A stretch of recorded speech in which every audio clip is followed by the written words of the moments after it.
بسم اللہ الرحمن الرحیم۔ سورہ کہف وہ صورت کے جس کے اندر اصحاب کہف کا واقعہ بھی موجود ہے، حضرت موسیٰ علیہ السلام اور حضرت خضر علیہ السلام کی ملاقات کے واقعات بھی اور ان کی حکمتیں اور تفصیلات بھی موجود ہیں۔ اللہ رب العزت نے فرمایا الحمدللہ الذی انزل علی عبدہ الکتاب ولم یجعل لہ عوجا، پاک ہے وہ ذات کہ جس نے اپنے بندے پر کتاب کو نازل کیا اور وہ کتاب کے جس کتاب کے اندر معمولی سی بھی کجی نہیں رکھی گئی،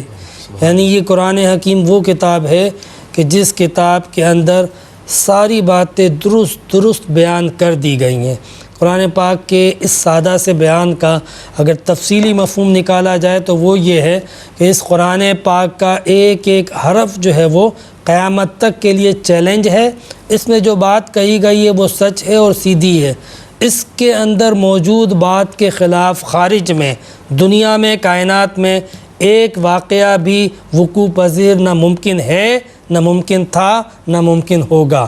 یہ قرآن پاک وہ کتاب ہے کہ جس نے واضح طور پہ ہر آنے والی چیز کا، ہر ہو چکی ہوئی چیز کا اور جو ہو رہی ہے اس کا ذکر کر دیا، اور وہ من و عن ایسی ہی ہے۔ پھر اس کے بعد اللہ رب العزت نے فرمایا کہ اس قرآن کو ہم نے کیوں نازل کیا؟ قیما لینذر بأسا شدیدا من لدنہ ویبشر المؤمنین الذین یعملون الصالحات ان لهم اجرا حسنا۔ قیما کا مطلب ہوتا ہے عدل کرنے والی، انصاف کرنے والی، یعنی وہ چیز جو جس کے ذریعے جسٹس کیا جائے۔ تو اللہ رب العزت نے فرمایا کہ یہ جو ہم نے کتاب نازل کی ہے، ایک تو عوجا ہے، عوجن کا مطلب سیدھی، جس کے اندر کوئی کجی نہ پائی جاتی ہو۔ دوسرا قیمن ہے، یعنی اس کے اندر انصاف پایا جاتا ہے۔ یہ عدل والی کتاب ہے، اور اس کتاب کو اس لیے نازل کیا کہ اس کتاب کے ذریعے، اس انصاف والی کتاب کو نازل کر کے اللہ تبارک و تعالیٰ ان لوگوں کو خبردار کرنا چاہتا ہے اللہ تعالیٰ کے سخت عذاب سے، جو اللہ تعالیٰ کے بندے ہیں اور وہ اس رب کی طرف نہیں پھر رہے۔ تو اللہ تعالیٰ اس انصاف والی کتاب کے ذریعے ان کو ڈرانا چاہتا ہے، ان کو خبردار کرنا چاہتا ہے، اور جو نافرمان ہیں ان کو اللہ تبارک و تعالیٰ عذاب کی وعید، اور جو فرما بردار ہیں ان کو بشارت دینا چاہتا ہے کہ ان کے لیے ان کے نیک عمل کا آخرت میں بہترین صلہ ہے۔ تو یہ قرآن پاک کا تعارف بھی ہو گیا، اور اس کتاب کی اہمیت اور اس کتاب کی فضیلت کا بھی اندازہ ہو گیا کہ اللہ رب العزت نے جو یہ کتاب ہمیں عطا فرمائی ہے، اس کتاب کو اختیار کرنا، اپنانا اور اس کی تمام کی تمام تعلیمات پر عمل کرنا ہمارے لیے نجات کا باعث ہے، اور اس کا انکار ہمارے لیے تباہی و بربادی کا باعث ہے۔ پھر اللہ تبارک و تعالیٰ نے یہاں سے اس میں سورہ کہف کا وہ واقعہ جو اصحاب کہف کا تھا اس کو ذکر کیا، اور کفار مکہ کو خطاب کیا۔ ام حسبت ان اصحاب الکہف والرقیم کانوا من آیاتنا عجبا، کیا تمہیں معلوم ہے کہ اصحاب کہف اور اصحاب رقیم ہماری بڑی عجیب نشانیوں میں سے نشانیاں ہیں؟ تو یہ اصحاب کہف کا ذکر کیا اللہ تبارک و تعالیٰ نے، اور اصحاب رقیم کا۔ اصل میں اصحاب رقیم اسی وادی کا نام ہے جہاں پہ اصحاب کہف رہا کرتے تھے، اور کہف جو ہے وہ ایک غار ہے کہ جس کے اندر جو ہے وہ اللہ تبارک و تعالیٰ کے وہ 7 بندے جو ہے وہ ایمان کو بچا کر چھپے ہوئے تھے، جن پر بادشاہ کے ظلم کا خطرہ تھا۔ حضرت عیسیٰ علیہ السلام کے وصال کے بعد کچھ علاقے ایسے تھے کہ ان علاقوں کے اندر لوگ جو ہے وہ بت پرستی کی طرف چلے گئے تھے، اور پھر وہاں پہ حکومتیں اور ریاستیں بھی بت پرستوں کی قائم ہو گئی تھی۔ خاص طور پہ دقیانوس ایک ایسا بادشاہ تھا کہ جو بت پرست تھا، اور وہ ہر مومن کو قتل کر دیتا تھا۔ یہ واقعہ جو اصحاب کہف کا ہے یہ دقیانوس کے زمانے کا ہے کہ اس نے چن کے ہر ایمان والے کو قتل کر دیا۔ جتنے عیسیٰ علیہ السلام کے ماننے والے تھے ان کو قتل کر دیا، اور ہر ایک کو ڈھونڈ رہا تھا۔ تو یہ 7 لوگ تھے جو یہ کر رہے تھے کہ بجائے قتل ہونے کے، یا بجائے اس کے کہ حضرت عیسیٰ علیہ السلام کے دین سے پھر کر دقیانوس کے دین پر ایمان لے آئے، بت پرستی پر ایمان لے آئے، انہوں نے اپنا ایمان بچایا، اور اللہ تبارک و تعالیٰ سے مدد طلب کرتے ہوئے وہ اس علاقے سے نکل گئے، اور چلتے چلتے ایک غار میں پہنچے جہاں پہ وہ جا کے چھپ گئے تھے۔ تو اسی غار کو کہف کا غار کہا جاتا ہے، اور اس غار میں ان رہنے والے 7 افراد کو اصحاب کہف کہا جاتا ہے، اور ان لوگوں کے ساتھ ان کا ایک کتا بھی تھا جس کا نام قطمیر تھا۔ ان 7 افراد کے نام بھی باقاعدہ مفسرین نے ذکر کیے ہیں، یملیقہ اور مقسلیمہ اور مرتونس اور بیتونس اور سارینونس، ڈاونونس، کشیف، تنوس، یہ سب ان کے نام تھے۔ اور ان ناموں کی باقاعدہ جو ہے وہ مفسرین نے، میں نے اسی لیے ذکر کیا کہ برکتیں ذکر کی ہیں کہ ان ناموں کو اگر لکھا جائے تو کہیں دشمن کا اندیشہ ہو، خطرہ ہو، تو ان ناموں کی برکت سے اللہ تعالیٰ دشمن کے خطرات کو دور کر دیتا ہے۔ بہرحال یہ اللہ تعالیٰ کے نام پہ نکلے تھے، یہ لوگ اللہ تبارک و تعالیٰ کے بھروسے پر نکلے تھے اور اپنے ایمان کو بچانے کے لیے غار میں سو گئے، اور جب وہ سوئے تو تقریباً 300 سال ان کے اوپر گزر گئے، انہیں پتہ نہ چلا۔ اور یہ اللہ تعالیٰ کی قدرت ہے کہ اللہ تبارک و تعالیٰ اپنی قدرت سے کسی کے اوپر طویل ترین وقت گزار دے اور پتہ نہ چلے،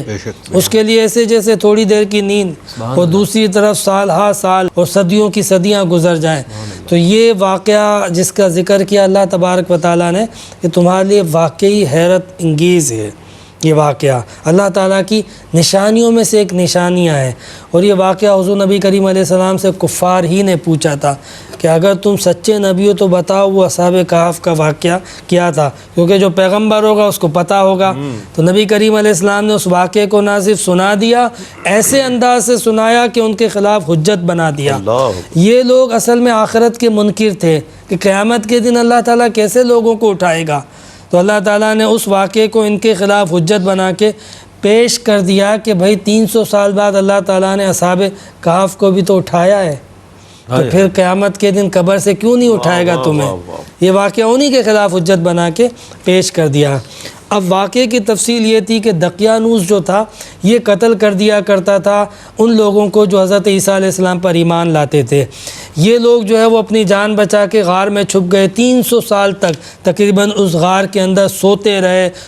رہے۔ قرآن پاک نے ذکر کیا تحسبہم ایقاظا وہم رقود،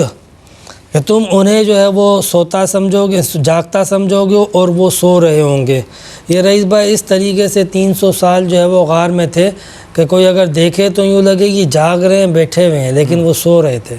یعنی اس انداز سے اللہ تبارک و تعالیٰ نے ان کے اوپر نیند کو طاری کیا تھا۔ وَقَلْبُهُمْ بَاسِطٌ ذِرَاعَيْهِ بِالْوَسِيدِ، اور ان کا کتا جو ہے اپنی کلائیوں کو پھیلائے ہوئے غار کے کنارے پر اتنے عرصے تک بیٹھا رہا۔ یہ کتا ان کا اصحاب کہف کا، کہ جس کا نام قطمیر تھا۔ روایات میں آتا ہے کہ 300 سال کے بعد اسی خطے کے اندر جب دقیانوس کی بادشاہت چلی گئی، پھر اور دیگر بادشاہ آتے رہے، یہاں تک کہ بیدروس نامی ایک بادشاہ آیا جو کہ مومن تھا، جو کہ اللہ والا تھا۔ تو اس بادشاہ کے زمانے میں ان لوگوں کی آنکھ کھلی، یہ جاگے اور ایک دوسرے کے احوال پوچھنے لگے۔ قرآن پاک نے اس کا ذکر کیا وَكَذَلِكَ بَعَثْنَاهُمْ لِيَتَسَاءَلُوا بَيْنَهُمْ، کہ پھر ہم نے اسی طرح ان کو دوبارہ سے مبعوث کیا، وہ کھڑے ہوئے اور ایک دوسرے سے احوال پوچھنے لگے۔ اب 300 سال بعد جاگنے کے بعد جب وہ ایک دوسرے سے سوال کرتے ہیں، حال پوچھتے ہیں، قَالَ قَائِلٌ مِّنْهُمْ، ان میں سے کہنے والے میں سے ایک نے کہا کم لبستم، کتنا عرصہ تم سوئے؟ قالوا لبسنا یوما او بعد یوم، تو اس نے کہا کہ ہم ایک دن یا ایک آدھ دن سوئے ہیں، آدھا دن یا ایک دن سوئے ہیں۔ یعنی اللہ تعالیٰ نے ان کے اوپر اپنی قدرت کے ساتھ یہ طویل ترین وقت کو جو ہے وہ ایک آدھ دن میں گزار دیا۔ ان کو یوں لگا جیسے ہم ایک آدھ دن سوئے ہیں۔ اور ظاہر سی بات ہے کہ ایک آدمی جب سوتا ہے،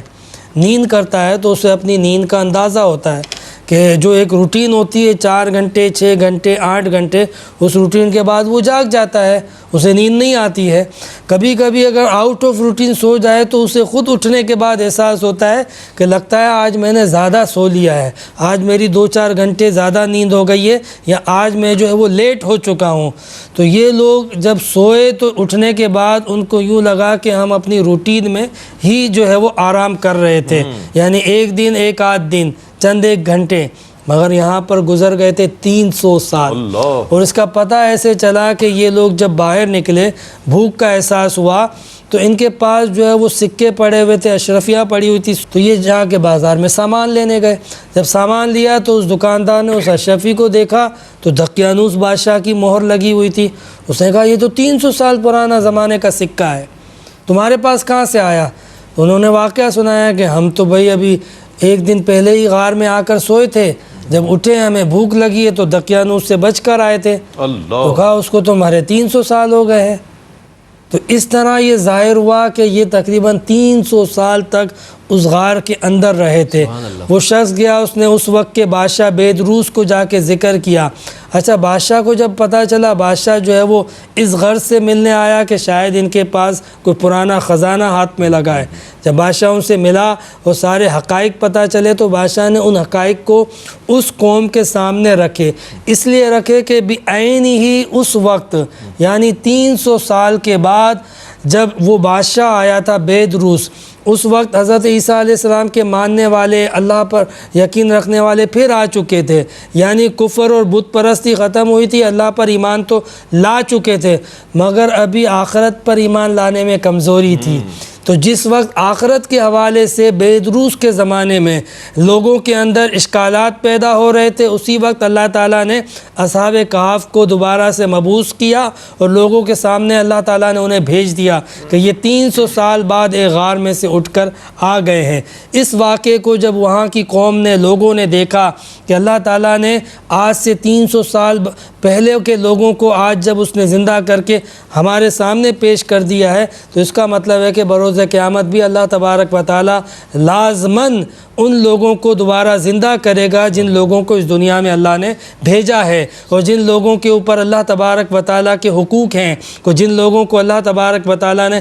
ہدایت دی ہے، ان کو اللہ رب العزت ہدایت کے ذریعے نجات، اور جن لوگوں کو گمراہیت ملی ان کی پکڑ کرے گا بروز قیامت۔ تو یہ اللہ تبارک و تعالیٰ نے ایمان کا اس وقت بھی ذریعہ بنایا بیدروس کے زمانے میں اصحاب کہف کو، اور اس وقت بھی کہ جس وقت نبی کریم صلی اللہ علیہ وسلم پر قرآن نازل ہو رہا ہے، اور جس وقت نبی کریم علیہ السلام سے کفار مکہ اس واقعے کے متعلق سوالات کر رہے تھے، تو وہ بھی چونکہ منکرین تھے آخرت کے، ان کے لیے بھی یہ واقعہ حجت بن رہا ہے۔ یہ واقعات ہیں قرآن کے جو ہمیں بتاتے ہیں کہ اللہ تبارک و تعالیٰ کس طرح قیامت کے دن حساب کتاب لے گا، اور کس طرح دوبارہ مرنے کے بعد ہم سب کو جلائے گا۔ کاش کہ ہم مرنے سے پہلے اپنی تیاری کرتے، کاش کہ ہم مرنے سے پہلے اپنی آخرت کی فکر کرتے، اور کاش کہ ہم مرنے سے پہلے جو ہے وہ اس قرآن کو پڑھ کے ہدایت حاصل کرتے۔ وآخر دعوانا ان الحمد للہ رب العالمین۔